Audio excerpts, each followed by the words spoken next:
Let's have an honest conversation today. How many of you started to do your pricing based on what your competitors were saying that they were charging and looking at what some of the industry standards are, but not truly having an idea on what your company truly needs to have success? Comment below and let me know. I feel like this is a real conversation that needs to be happening specifically for those of us in the event industry. Because if we're honest, a lot of us are looking to the left and the right to see exactly what people are charging, but we don't always have clarity on what we need inside of our business to have the success that we're desiring and or what we need to be making so that we can even continue to do the business that we're desiring to do. Every other week, I come live here on YouTube and I talk to those of you in the event industry to help you of getting clarity on what's going on inside of your business. So today we're going to have a real honest conversation, which may make some of you a little bit uncomfortable when you see the numbers. But as always, I say it's better to face the data and the numbers compared to just avoiding any of those conversations. So today we're going to be talking about how to actually price your services for your salary goals. Because as we know, I always say that your profit is not, well, your revenue is not your profit, and that definitely isn't going to be your salary. So if you have never thought about this in this capacity, or you're really not that comfortable with understanding pricing or numbers, just comment below because I want to know, like, if you're watching this live or if you're watching this as a recording, let me know where you are on the spectrum when it comes to this conversation. So with this specific conversation, today we're going to go over four specific things. So, we're going to go over how to define your salary goals, how to calculate your billable hours, and then how to calculate your hourly rate so that you can truly face your business reality. So, that is going to be the first part of this conversation. So, the reason why I thought this conversation is going to be something that people really are needing is because I find that more and more people are getting into entrepreneurship, and I love that. And it's also becoming present that because a lot of people are jumping into it, they don't always have a solid foundation of people to watch and listen to. And whenever I am having conversations about mentoring and in some of the places I mentor, which I think is super important for anyone that's been in business for really over a couple of years, because there are a lot of entrepreneur centers that are looking for people that can volunteer, even if it's just once a year, it just helps them have those resources. But when I'm talking to people in different mentorship groups, as well as sales calls and people I support and, just seeing on social media, I don't feel like there's a lot of conversation to help people understand a little bit about pricing. So here's one thing. I would never tell someone what to not do. My whole goal is that you are able to get some insight on what are some possible things you can actually start applying inside of your business today. So, we're going to go over how I like to think about pricing. I feel that, and I'll be honest, like over the journey of being a business owner, I know I found myself in positions where when we're making all this money, we had all this revenue coming in, and then you're like, oh my gosh, well, where's the money going? Or you go into your taxes. Oh my goodness. You go to do your taxes and you're like, I owe how much? How can I pay this back in taxes, but then I don't have that in my bank account? Like these are real feelings. And then the thing is that if we're not facing the fact of us needing to have the capacity inside of our business to hit these goals, like how can I pay taxes, pay myself, pay the business, put money in a profit account? Oh, dag, and I forgot. I didn't add that on. So I didn't put that on the slide because I wanted to make sure that that was on there. So we're going to get into just things that you really want to take in consideration when it comes to pricing your business. So if you do have any questions or anything like that, you're more than welcome to comment below. And I'm sure it's going to be helpful for anyone else watching as well as the recording. All right. So let's get into the formula. All right, so here's the first part of the equation. The first part of the equation is having understanding about your operation cost. So your operation costs are different than the cost to do your services. You might be like, okay, Jesse, what's the difference? Because I understand some of these terms are really foreign to a lot of people. So your operation cost, that's going to be your website subscriptions for those of you that are like in food businesses.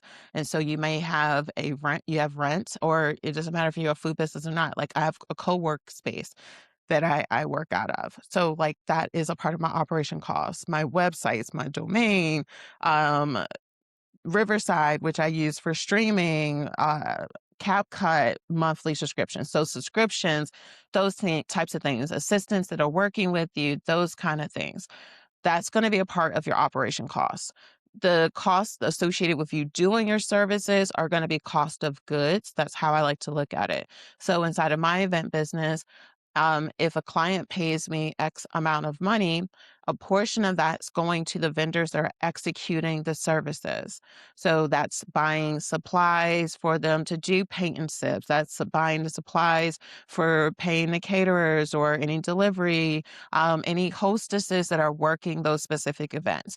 So yes, it can be people that are working events, but the difference between my assistant and someone is working an event is that my assistant is working with me weekly. So that's part of my operating costs, and it's not only isolated to a specific event. So those costs associated with you executing your services, that's kind of cost of labor. So if you never heard that, that's what that I see that as. But for operation costs, you want to think, what are the monthly reoccurring, or for those of you that just do annual like renewals and things like that, those are costs. Like you renewing your business registration, that's a cost. Like it costs to do money. I mean, to do business, to make money, to do business. And then knowing what your salary goal is. Yes, your salary, as I mentioned, is not the same as the revenue your business makes. But I know that a lot of times we're not hearing people say this or talk about this. So the first part of the equation is understand your operation costs and then add that to your salary goals. And that is going to be, stop sharing. So that's going to be important for you to do. Because if you do that part, it at least gets you one step closer to actually hitting your goals, because I think sometimes people don't realize, again, what are all of the components inside of you doing your business. Because again, revenue is not the whole equation. So if we're clear about that, the first thing I need to, if you don't have this easily accessible, this is why I talk about QuickBooks. But I think it's important for us to use systems that allow for us to access this information quickly. The reason why this is important is because when I often am talking about these numbers, what happens is that people don't know how to find it because they're not using the technology to support them to be able to easily find that information. So you got to start with understanding your operation plus your salary, because that gives you at least your baseline for your business goals. One thing I want to say as a caveat, you're not going to hear me talk about how much it costs for you to execute your services. We're today just trying to figure out, in a perfect world scenario, what's your actual capacity, how much you should be charging hourly. So you want to know your operation costs plus your salary goals so that you're able to figure out what your actual business cost is inside of running your company. Okay, so then when we do that, that now takes us to the second part of this equation, which is going to be taking your business cost times, actually what it should say here, because like I mentioned, I just thought of this. It should be business cost times profit margin that is necessary. I would say aim to have at minimum a 5% profit margin. And the reason why, and I know this is going to sound a little bit confusing. Most of the time when you're hearing people talk, they're not talking about net profit. So what I am missing on this specific slide is that you want to do your business cost times a goal amount. So you may be like, I want to have a 20% profit margin, net profit margin, or it might be and to be honest, a healthy net profit for some companies really is only 5 to 10% net profit. I'm not talking about gross profit, I'm talking about net profit. So what you want to do is multiply your business costs times that net profit margin that you want, which would then give you how much profit you will want to be able to make inside of your specific business. So when you have that net profit, that is another number. Okay. So I hope that now this gives you a little bit of a better visual aid. So you're going to have your operation cost plus your salary goal equals your business cost. Then what you want to then do is multiply your business cost times your 5% net profit, which will give you your profit goal. Once you have your profit goal, you want to now add your business cost plus the profit goal number to get your real business cost. Then once you have your real business cost, you want to multiply that by 20%, and that gives you your revenue goal. I know that might have sounded like foreign language to you, but I hope that that gave a real good visual to what it takes. And here's the thing, this is going on. Like, I'm going to let you know, like, let's be real honest. This stuff is going on regardless if you do this or not. You're still going to get taxed. You are going to either pay yourself or not pay yourself, and you're going to be making profit or you're not going to be making profit. So it's better to take the time to do this. This is not intended to be overwhelming. This is not intended to be a heavy load. It's intended to help you with being able to actually understand where some of these numbers are coming from so that you can make the right decisions inside of your business to change price, keep it the same, whatever the case is. Okay, so now let's go on to the next part of the equation. So we figured out what our business cost is. We have figured out what our profit goal is. We have figured out the real cost of our business. We figured out our revenue goal for us to be able to cover the basics inside of our business. So the next part is going to be figuring out your billable hours. So the reason why you want to figure this out and be honest, like you're building this business. Like if you're not someone that, you might be a husband or wife and you have kids, multiple kids, you have toddlers, like you might be the kind of person I want to travel, like whatever business you want to build, stand in that. Like be okay with that truth.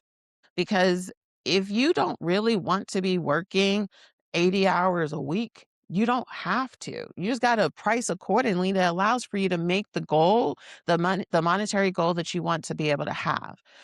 There are some people that don't bust them, but like what's the word I want to use? That won't like. There's some people that will not like sacrifice their mindset, their health, their peace for their business.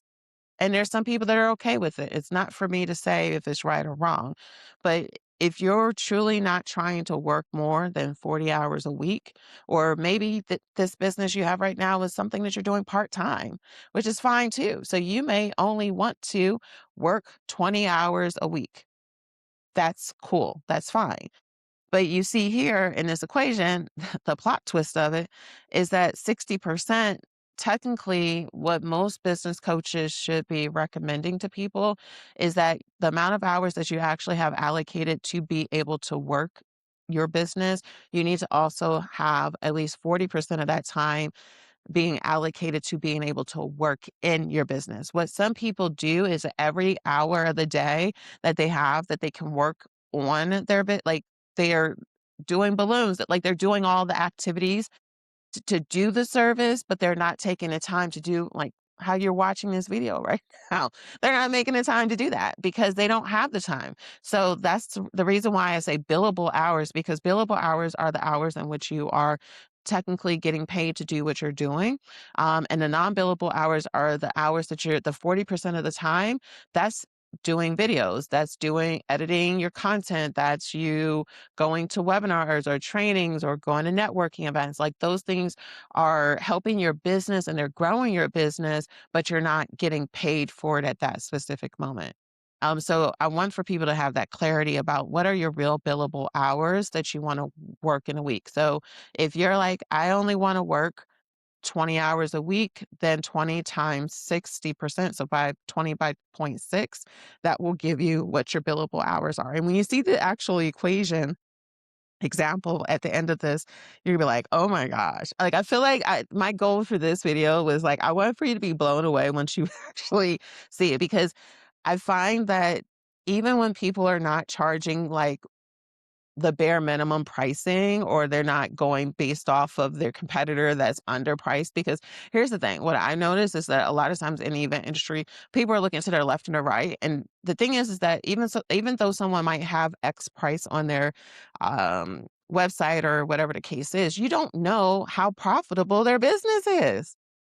So you're competing with someone that might be literally struggling to make profit, to pay payroll, not because things are slow, but because they're not priced in a way that allows for them to hire people, like those types of things, like, so you don't want to be basing yourself, your pricing solely on what someone else is doing. You want to have clarity on what you need to have inside of your business, because someone that's doing balloons in a small town in Alabama can charge different will charge different than someone that might be in upstate New York, which would be different than someone that's in California. That would be different than someone in Boston. So you have to know what you should be charging for you to make what you need inside of your business. So you have these billable hours that are here that are intended to help you with being able to have a little bit more clarity and what your business is needing. And if you've never thought of this, I would like for you to share and let me know how many, like, have you actually thought about how many hours you work on a weekly basis? And if you had to multiply that by 60% so that you're adjusting how much time you're spending on an event, like, what does that mean to you? Like, if you sit here and think, like, right now you're spending 40 hours just doing balloons, getting things sorted, working at your venue, planning out designs for clients, like really be present to how many hours you're spending and then multiply it by 60. Cause like that's how much time we should actually spending on our business. Okay. So the next part of this equation, of this figuring out our formula for success, is having the number of weeks in a year times the billable hours per week to get our amount of annual hours that we are wanting, that the amount of annual hours that we want to work. The reason why you want to know this information is because, again, one of the things when I first started thinking about this is that you may actually want to have a week off for vacation, or you might want to do like a vacation once a quarter, but it's only 2 days out of that quarter.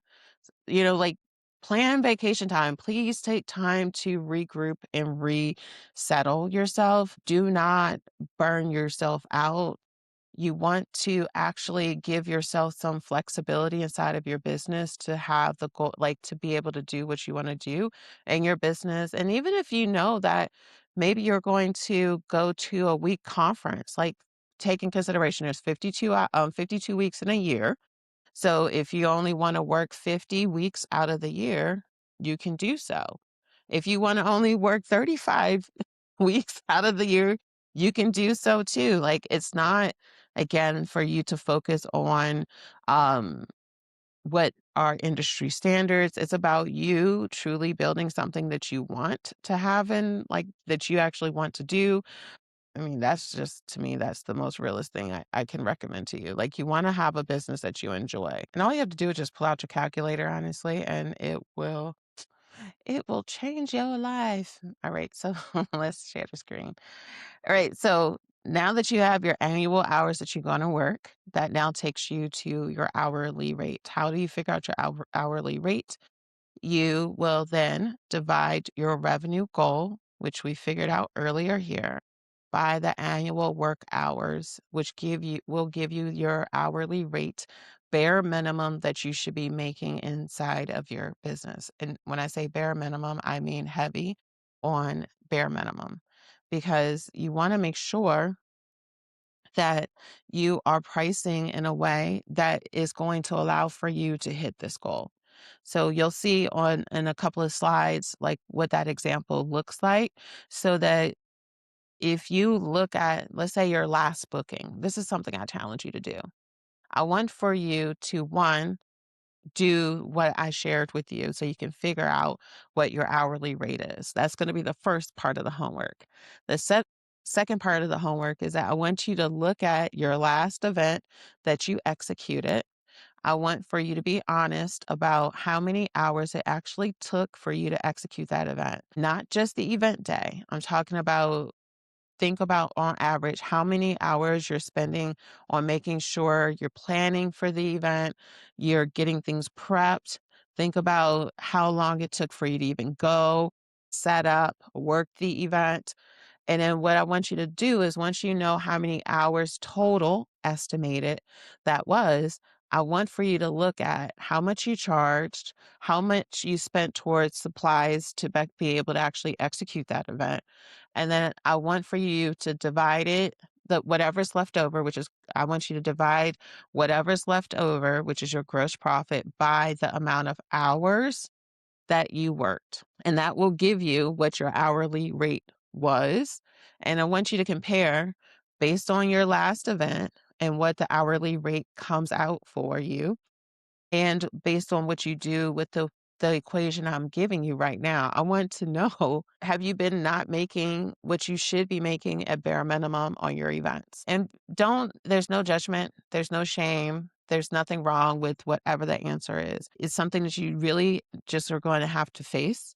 And I'd rather you face this today instead of avoiding it and not being able to make a change. This, at the end of last year, I had to be honest and like look at how much it's really costing me to run my business, how much I really need to be making inside of my business to cover some of the changes in my operation costs, my salary increase, some of the increases from some of my team members, and just be real honest and be like, okay, I'm going to have to do something scary. So I kind of went into this year knowing, with my own event planning clients, I was like, I can't do the business how I was doing it, or I'm just going to close the doors, or I'm going to have to just increase my pricing. And the thing is that when I did increase the pricing, some people are like, I can't do this, I can't do that. And I'm like, fine. But you know what? I've had some people that have said yes. And I'm like, for the amount that I'm going to be making now inside of my business, it's going to be sometimes less work, but it's going to be better margins that are going to allow for me to have the capacity to do stuff and help y'all on here. And then also be able to pay my team and just have the kind of freedom I want inside of my business. And I think that this is something that we have to be honest about. Like, because if I would have not made any change inside of my pricing structure, my biggest fear right now, as at 45, so I'm 45 years old, one of my fears, I don't know why, and I don't know where this has come from in the last couple of months. My biggest fear is having a heart attack.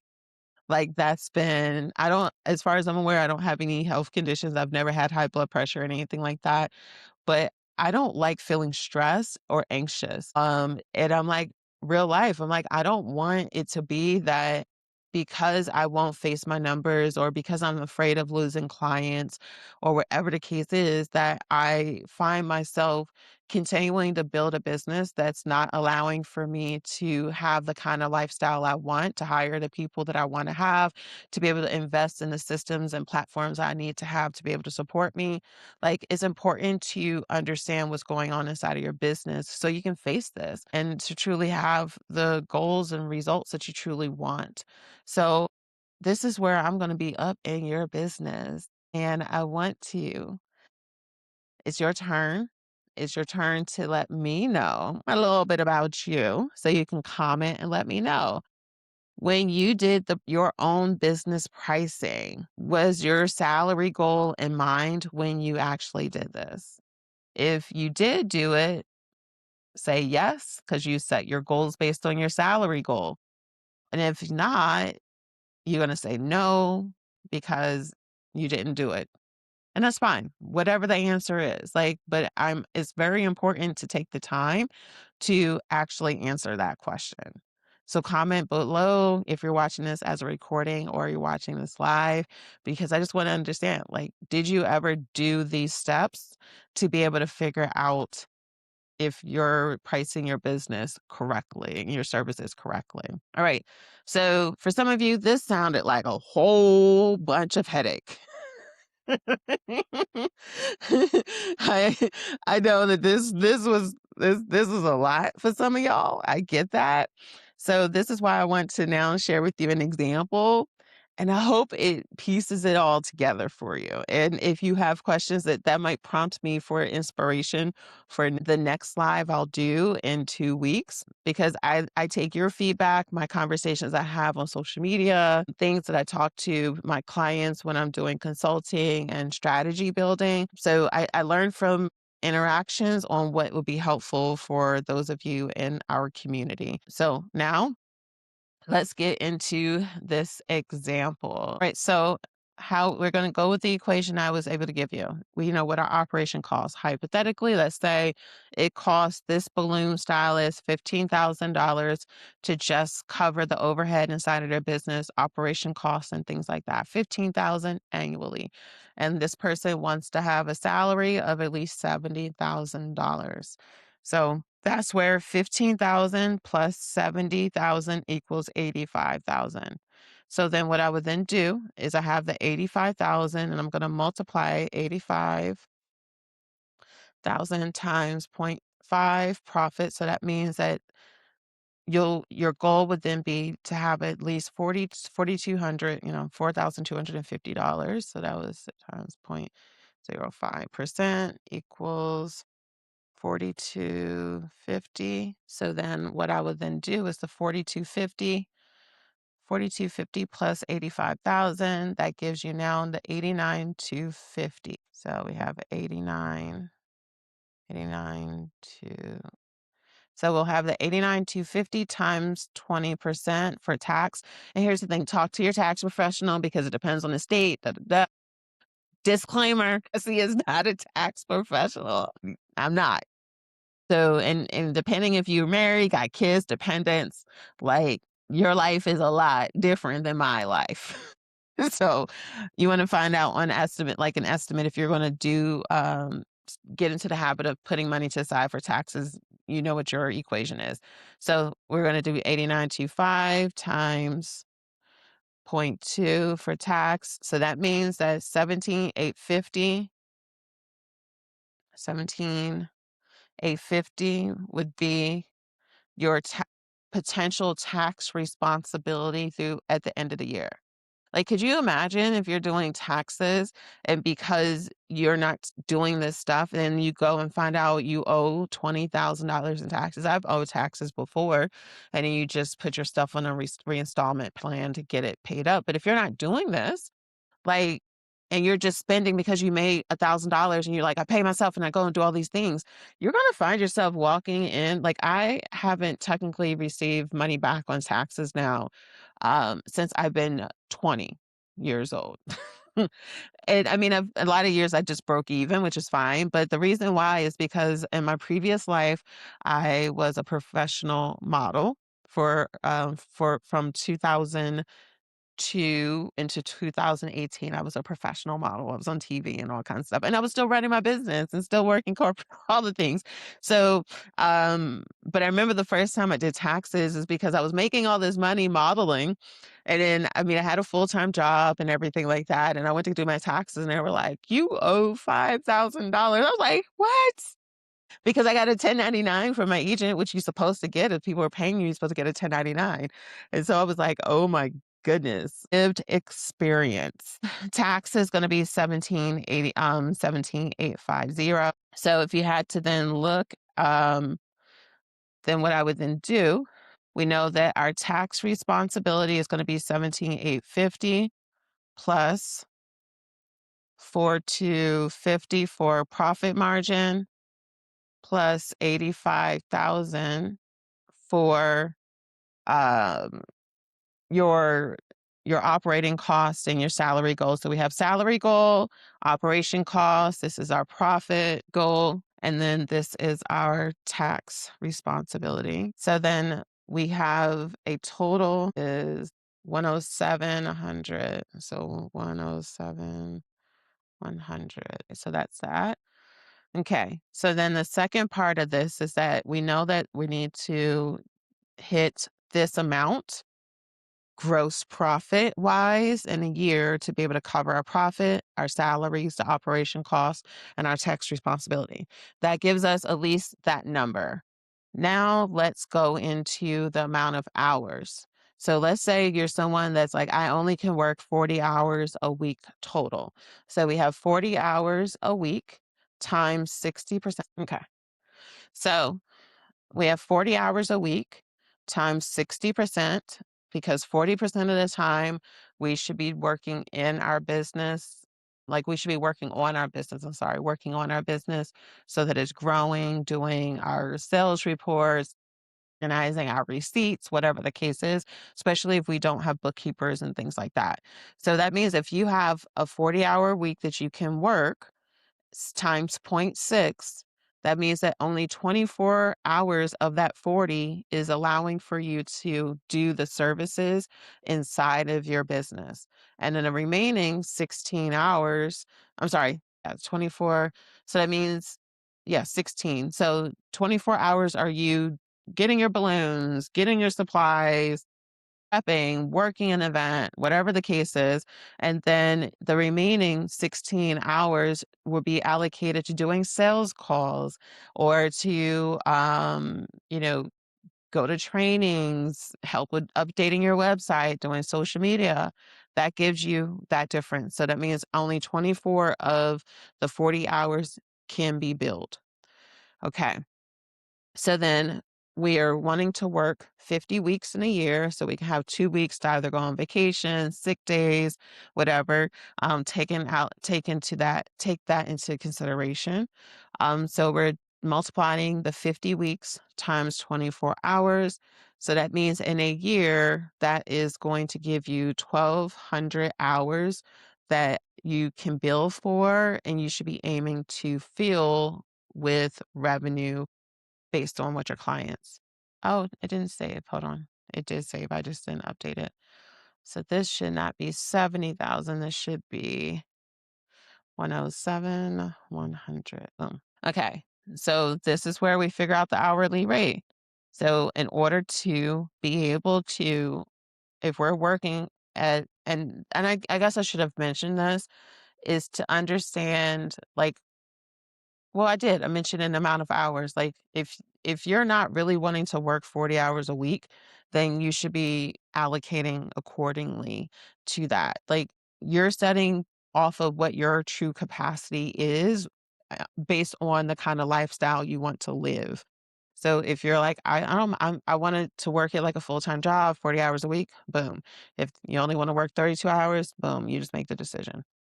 So the 107, 100, which is what your company needs to be making gross to be able to hit this lifestyle that you're wanting. That means that 107, 100 divided by 1,200 means that your hourly rate minimum is 89.25. Okay, so when I say minimum, I mean minimum. So if it's important to know this, like because I'm not saying to change it that you're have this perfect equation. What I'm saying to you is to look at in the past how many on your, let's say if you can do just the bare minimum you can do is look at your last event. That is fine. But realistically, what I would say, look at the last 5 events and think at how much time was allocated to you prepping for that event and you actually being there on that event day and have an idea of how many hours you're spending. And then look at how much money you were able to gross because that will give you a real honest answer. Because I've had conversations with some people and yeah, they walked away with like several hundreds of dollars or $500, but it took them a long time to actually execute that event. And when they did the math, they're like, it would have been better for me to just work at Target than work my business because it took, even if let me take out my calculator. So let's say if you had a company, you had you made $500 profit on an event, but you doing setup, prep, all that kind of stuff takes you 10 hours. You divide that $500 in profit by that 10 hours, that means your hourly rate is $50 an hour, which is below, if you're the example I given, you're $30 less than what you should be making. Because for that same 10-hour event, if we're using that example where it's 89.25, that means the profit, bare minimum profit for this person who wants to be able to have profit put to the side, tax money put to the side, making $70,000 a year, they need to be having at bare minimum 89.25. So that means that that person should be actually making a bare minimum profit of $900. There's a lot of conversations that can still happen around this. I don't want to bombard y'all with a whole lot today. That's not my goal. My goal is to give you some things to think about and some things that can help you with exploring this conversation. If you think it would be helpful for me to dig in this a little bit more to help with like giving decisions around this, because the reality of it, how can you, if you are in an area being a certain price is not accessible for you, then it becomes, okay, am I okay making less of a salary? Because the thing about it is that taxes are, they are what they are. Your operating costs, they are what they are. These things will be happening regardless if you change your price or not. And then you got to still pay yourself. So there's conversations around, okay, how can I increase my capacity so that instead of it being 40 hours a week that's accessible, maybe it might be, what would it cost me to have someone working with me part-time? But here's the caveat of that.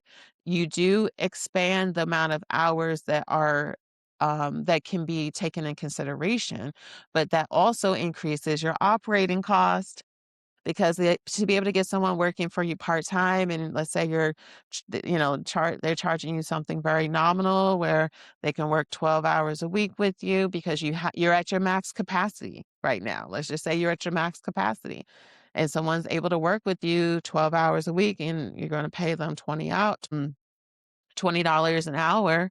That means on a weekly basis, that's 240 times 4. So that means $960 a month times 12 months. That means that your operating costs have gone up from 15,000. They are now an additional 11,520. So then that's 15,000. So that now means your operating cost that used to be 15,000 a year is going to now be 26,520.